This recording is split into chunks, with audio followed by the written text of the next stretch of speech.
నమస్తే. నేను మీ తేజ. రీసెంట్‌గా ఇజ్రాయెల్ అలాగే యూఎస్ ఈ 2 దేశాలు కూడా యుద్ధం ఇంకా ఆపేసాం.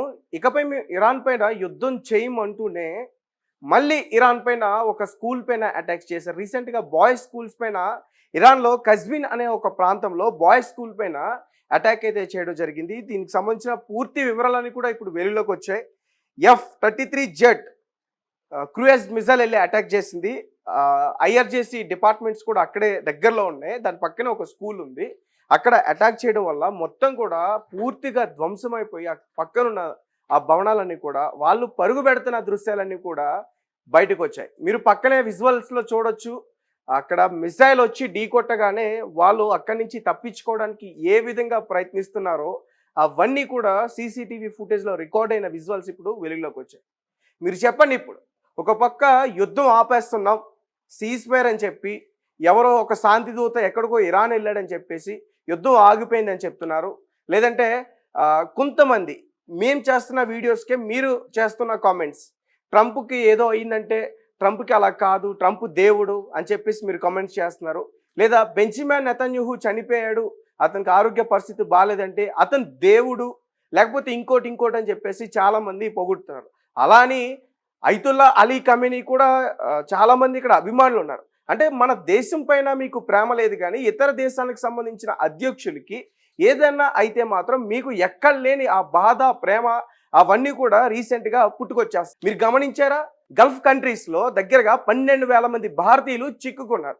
దీని గురించి ఎవరైనా ఆలోచిస్తున్నారా? దీని గురించి ఇక్కడ మోదీజీ గవర్నమెంట్ని ఎవరైనా ప్రశ్నించే ప్రయత్నం చేశారా?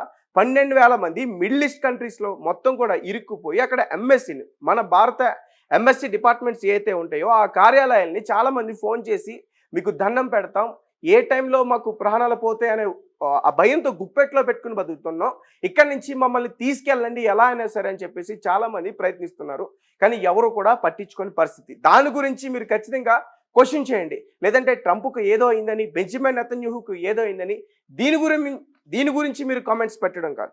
ఇకపోతే ఇది చాలా చాలా దారుణమైన ఘటన. ఇరాన్లో జరిగిన ఈ కజ్విన్ అనే ప్రాంతంలో స్కూల్ పైన ఏదైతే అటాక్స్ చేశారో నిజంగా ఏ దేశాలైనా సరే దీన్ని ఖచ్చితంగా ఖండించాల్సింది. ఎందుకంటే వాళ్ళకి ఈ జెట్స్ కావచ్చు, లేకపోతే ఈ మిసైల్ లాంచర్స్కి సంబంధించిన అవి కావచ్చు, వీటికి టార్గెట్ ఎగ్జాక్ట్గా ఉంటుంది. టార్గెట్ దగ్గరలో ఆ చుట్టుపక్కల ఉన్న హాస్పిటల్స్ కావచ్చు, లేదంటే స్కూల్స్ కావచ్చు, వాటికి సంబంధించిన ఇన్ఫర్మేషన్ కూడా ఉంటుంది.